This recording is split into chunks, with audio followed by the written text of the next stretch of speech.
I'm doing the Lanikai pillbox trail now. Sandals, of course.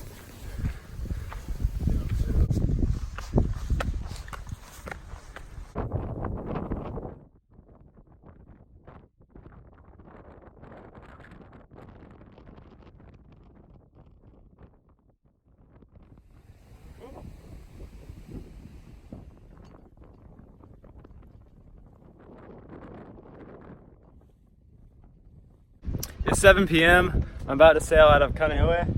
The sun has just set, so it's gonna be a little bit, I don't know, it's a little sketchy, but I think we can do it. I'm just gonna look at the chart plotter.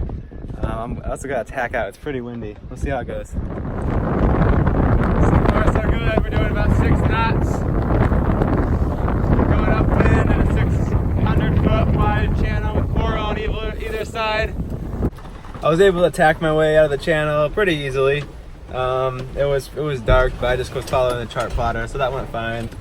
We got about 18 knots of wind, maybe 5-foot seas.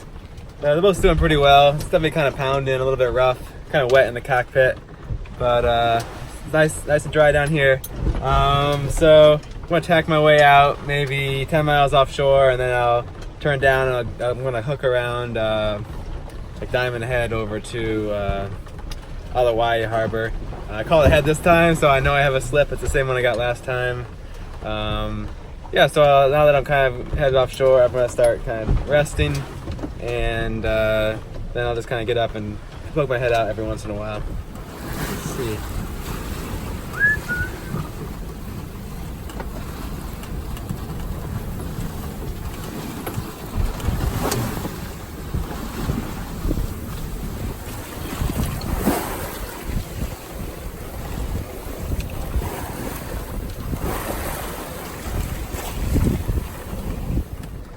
So when I'm sailing upwind and anything more than like 15 knots of wind, it just basically means you're gonna get soaking wet every time you go into the cockpit to do anything. And then if you come down with your wet clothes, it just gets the cabin all wet, and that just kind of leads to a miserable trip the rest of the way, just because you're always sitting in this like wet, damp, salty bed. Kind of rough today. So the best solution I've come up with is just to strip down naked every time I come back in the cabin, and then I put my wet clothes on if I have to go back out in the cockpit. Feels a little weird, but I haven't really come up with any better solution than it.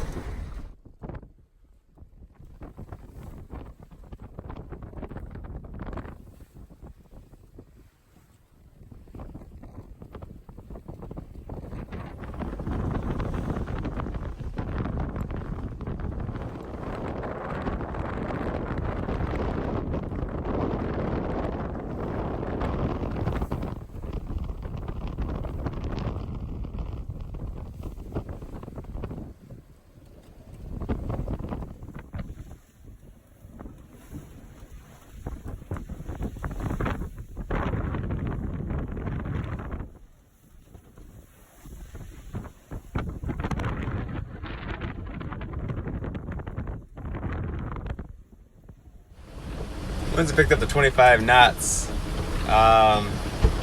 Waves are getting pretty big too. I just got like washed over by this giant one, just like white water everywhere. It like, I was holding on in my bunk and it threw me all the way across the boat, and oh man, it got me pretty good.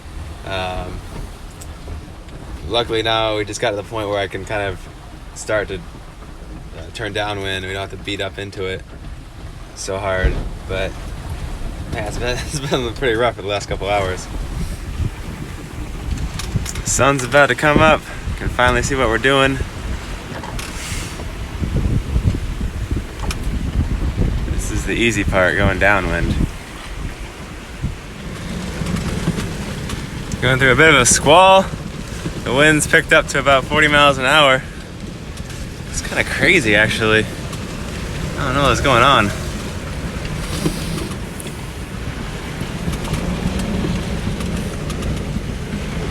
Oh well, almost there. Well, this is super frustrating. It looks like I'm about to overshoot Ala Wai Marina.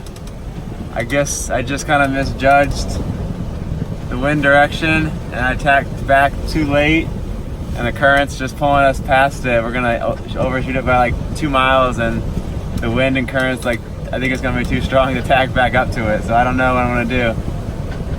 I'm not sure if I'm gonna be able to anchor down there and wait for it to die down, or shoot, man, this is so frustrating.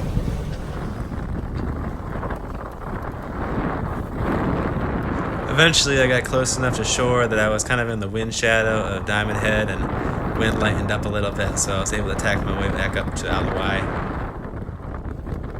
That's Diamond Head up there on the right.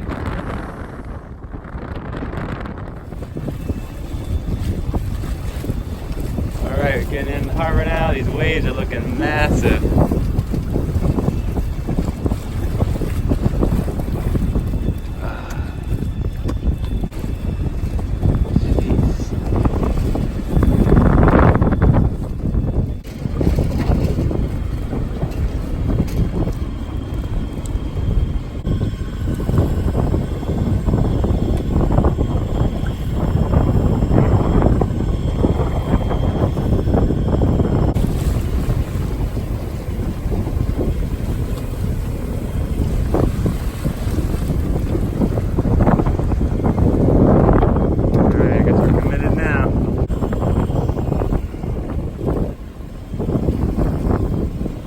Surf it in.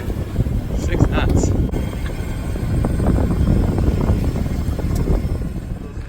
Well, we're back at Ala Wai. It's surprisingly calm in here right now. Hopefully well, I see some ripples up there, but hopefully we're able to get into the slip without too much trouble.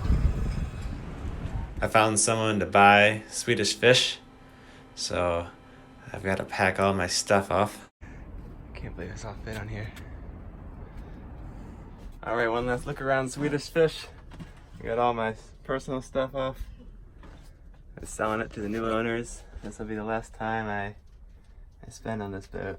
It's been a good boat to me. So I got all my stuff packed up. Swedish Fish has our new Hawaiian hull numbers and registration. Time to say goodbye.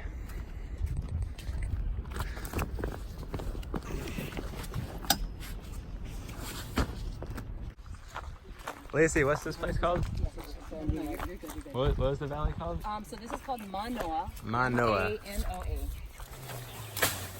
I met up with some new sailing friends, and they took me on this cool hike. I don't see any moss apples. Where? Right here, I saw a bunch of them.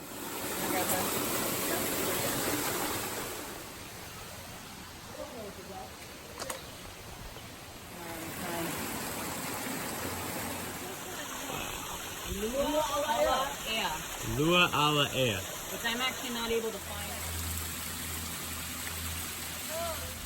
it. I just rode my bike to the Bishop Museum. We're gonna meet up with Olivia. I'm at the Bishop Museum. I like these guys. Shark. This ended up being by far my favorite museum I visited in Hawaii. They had some really cool artifacts, and I thought the exhibits were really laid out really nicely.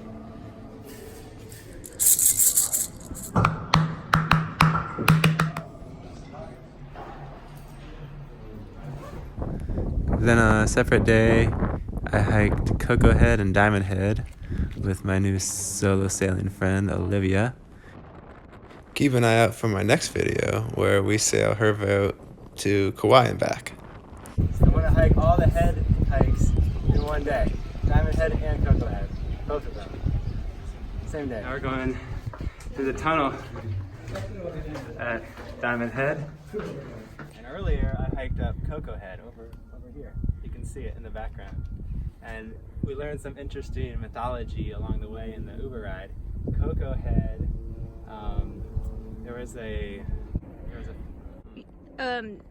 Pele's sister was saving Pele from... Okay, so Pele's sister saved her using her flying vagina, and it left an imprint, and that's how Cocoa Head was formed.